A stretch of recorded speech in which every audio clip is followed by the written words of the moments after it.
کے میوزیم میں رکھا ہے، جس پر حضرت عثمان غنی رضی اللہ تعالیٰ عنہ کے خون کے چھینٹوں کے نشان آج بھی موجود ہیں۔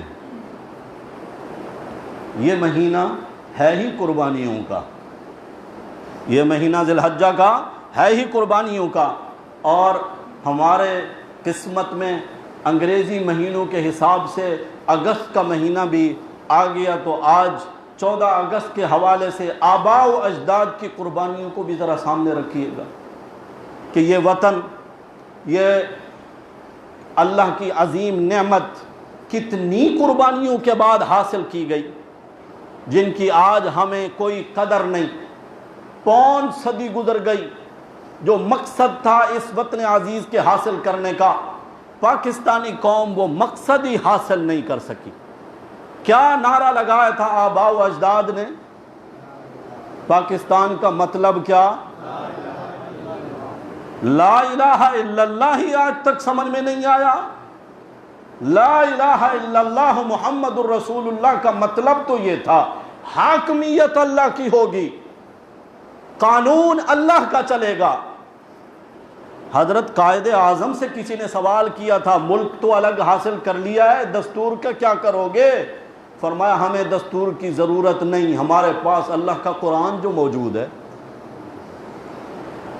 مخلوق انسانیت کس کی ہے؟ ہم سب کس کی مخلوق ہیں؟ جو بنانے والا کاریگر ہوتا ہے، ہدایات بھی اسی کی چلتی ہیں۔ موبائل خریدو، گھڑی خریدو، کوئی مشینری خریدو، اس کا جو خالق ہوتا ہے، بنانے والا جو کاریگر ہوتا ہے، وہ اس کے ساتھ ایک کتابچہ بھی دیتا ہے نا ہدایات کا۔ اگر اس کتابچے اور اصولوں کے مطابق چلاؤ گے تو وہ مشینری کام کرتی رہے گی۔ ہم اللہ کی مخلوق ہیں، ہمارے خالق نے بھی ہمیں چلنے کے لیے پیدائش سے لے کر مرنے کے بعد تک کی زندگی کے سارے اصول اور ضابطے اور قوانین قرآن کی صورت میں دے دیے۔ مخلوق اللہ کی ہے تو قانون بھی کس کا چلنا چاہیے؟ اگر کوئی اپنا قانون بنانا چاہتا ہے تو وہ مخلوق بھی پھر اپنی بنائے نا۔ رب کے قوانین کو پس پش ڈال کر اور رسول اللہ صلی اللہ علیہ وسلم کے اصولوں کو پس پش ڈال کر، ہم بھی کیا قوم ہیں کہ آج ناچ ناچ کر آزادی کی خوشیاں منا رہے ہیں۔ ہم نے یہ ملک آزادی جو حاصل کی تھی کس قوم سے کی تھی؟ انگریز سے۔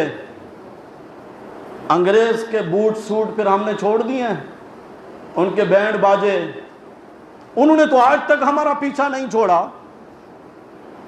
مسلمانوں کو کوئی بھی خوشی ہو، اس کے منانے کا طریقہ شریعت نے نہیں دیا، اپنی مرضی پہ چھوڑ دیا۔ بھائی اسلامی ملک کی آزادی کی خوشی اسلامی طریقے سے منانی چاہیے۔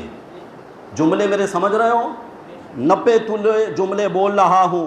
اسلامی ملک کی آزادی کی خوشی بھی اسلامی طریقے سے ہونی چاہیے۔ میں نے آج صبح کے درس میں فجر کے بعد یہاں اپنے نمازیوں کو بتایا، اور نمازی تھے کتنے؟ بہت بڑی تعداد ہوتی ہے بھائی فجر کی نماز میں تو مسلمانوں کی۔ اور آج تو 14 اگست تھا، یوم آزادی، بڑی خوشی کا دن کہ میرا پاک وطن 73 سال کا ہو چکا ہے۔ اس خوشی میں مسلمانوں نے مسجدیں بھر دیں آج تو فجر کی نماز میں۔ تھے نا آپ سب فجر کی نماز میں؟ آج کوئی بھی نہیں بول رہا۔ ظاہر بولیں گے بھی تو چند ہی بولیں گے، یعنی اگر 100% ہیں 5% بولیں گے کہ آج فجر کی نماز میں رب کے حضور پیشانی جھکا کر ہم نے اس سرزمین پر سجدے میں اپنا سر جھکا کر کہا تھا، اللہ تیرا لاکھ شکر، تو نے ہمیں آزاد وطن عطا فرمایا۔ اے اللہ، جس مقصد کی خاطر ہم نے یہ ملک حاصل کیا، وہ مقصد بھی ہمیں اپنی آنکھوں سے دکھا دے کہ اس پاک وطن میں تیرے پاک کلمہ طیبہ کو بلند ہوتا ہم دیکھیں۔ آمین تو کہہ دو۔ یا اللہ، اس ملک کے اندر تیرے دین کو اونچا ہوتا ہوا ہم دیکھیں، تیرے قرآن اور سنت کے، پیارے نبی کی سنت کے قوانین کو نافذ ہوتا ہوا ہم اس ملک میں دیکھیں۔ اللہ ہمیں وہ دن دکھائے اور اللہ اس عظیم نعمت کی ہمیں قدر کرنے کی توفیق نصیب فرمائے۔ جن کے آباء و اجداد نے قربانیاں دیں اور یہ خطہ حاصل کیا، اس وقت جو نعرہ تھا آج تک مسلمان اگر اسی کو اصولی بنائے گا تب جا کے کامیاب ہوگا۔ دو قومی نظریہ، مسلمان ایک آزاد الگ قوم ہے، ان کی ثقافت الگ، تہذیب الگ، ان کا تمدن الگ، ان کا مذہب اور دین الگ، ان کا سب کچھ الگ تھا، لیکن افسوس مسلمان کی شادی میں وہی ہندوانہ رسومات، غمی میں وہی اغیار کی رسومات۔ مسلمان آج تک اپنے نبی کی مبارک تعلیمات پر کامل طریقے سے عمل پیرا نہیں ہے، تو پھر اللہ کا کلمہ کیسے سر بلند ہوگا اور قوانین اسلام کیسے نافذ ہوں گے؟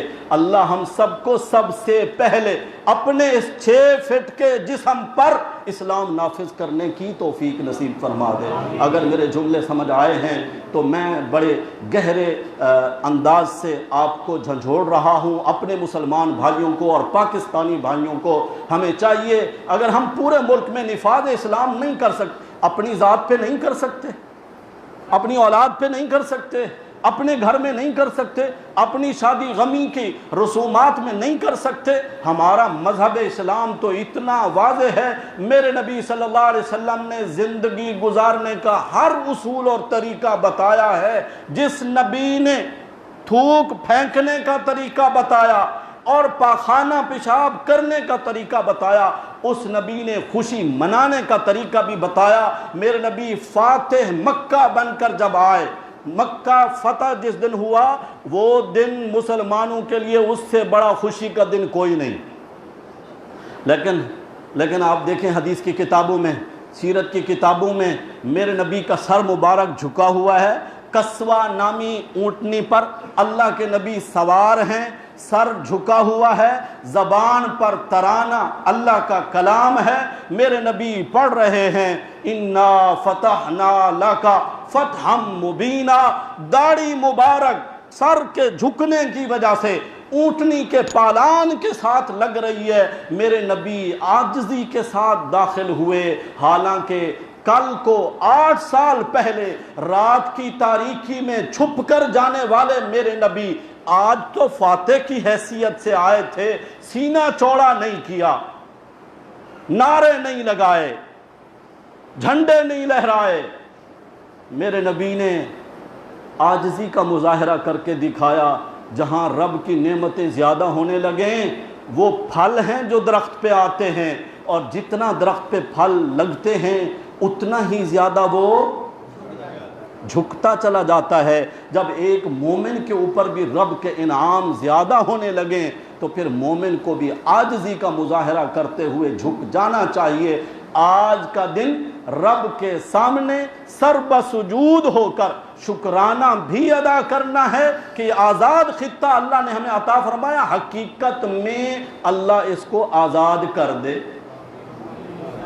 حقیقت میں اللہ اس کو آزاد کر دے، اور جو مقاصد پاکستان ہیں اللہ وہ مقاصد حاصل ہوتے ہوئے ہمیں اپنی آنکھوں سے دکھا دے۔ آخر دعوانا الحمدللہ رب العالمین۔